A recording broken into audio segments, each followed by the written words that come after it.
Kutukan Keris. Kisah Ken Arok. Bab 1, Anak Tanpa Nama. Malam di pedukuhan Panawijen turun dengan sunyi yang aneh.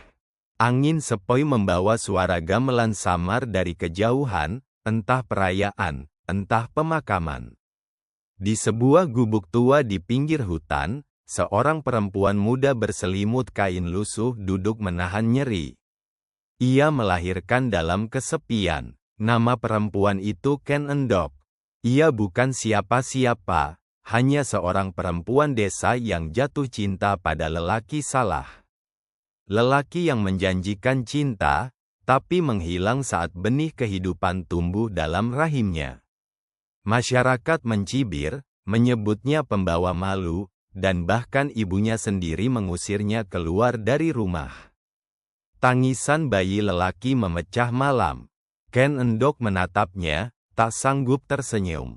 Ia takut pada dunia yang akan membesarkan anak ini, tanpa nama, tanpa ayah, dan tanpa tempat di masyarakat.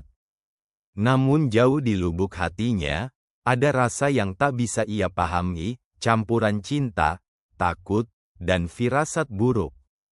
Beberapa hari kemudian, saat embun masih menggantung di daun pisang, Ken Endok berjalan ke arah pasar. Tapi ia berhenti di sebuah pondok tua milik Lembong, seorang pencuri kambuhan yang dikenal hidup sendiri di pinggir desa. Dengan hati berat, ia meletakkan bayi di depan pintu, lalu mengetuk dan berlari tanpa menoleh. Lembong, yang baru saja pulang dari kerja malam, terkejut melihat bayi tergeletak di tikar tua. Ia bukan lelaki berhati lembut, tapi ada sesuatu di mata bayi itu, tatapan tajam yang tak biasa untuk bayi baru lahir. Kamu bukan anak sembarangan, gumamnya.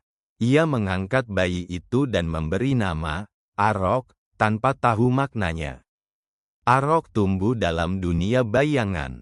Lembong mengajarinya mengintai, mencuri, membaca gerak tubuh orang, dan bahkan mengenali siapa yang mudah dibohongi. Di balik kelicikannya, Arok punya pikiran tajam dan mulut yang cepat. Ia suka bertanya, siapa aku? Kenapa aku ada di dunia ini? Mengapa tak ada yang menyebut namaku dengan bangga? Namun, malam-malam tertentu, Arok bermimpi aneh. Dalam mimpinya, ia melihat seorang pria tua berjubah putih berjalan di ladang yang terbakar. Pria itu menunjuk langit, lalu ke dada Arok sendiri. Di belakangnya, bayangan keris melayang di udara, berdarah dan bercahaya.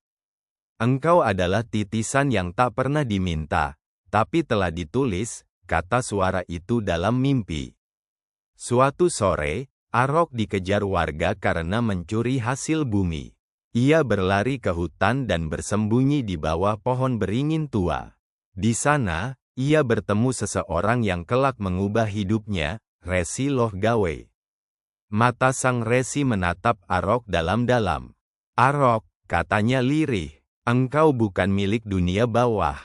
Engkau ditakdirkan naik ke singgasana, tapi dengan darah yang mengalir tak berkesudahan.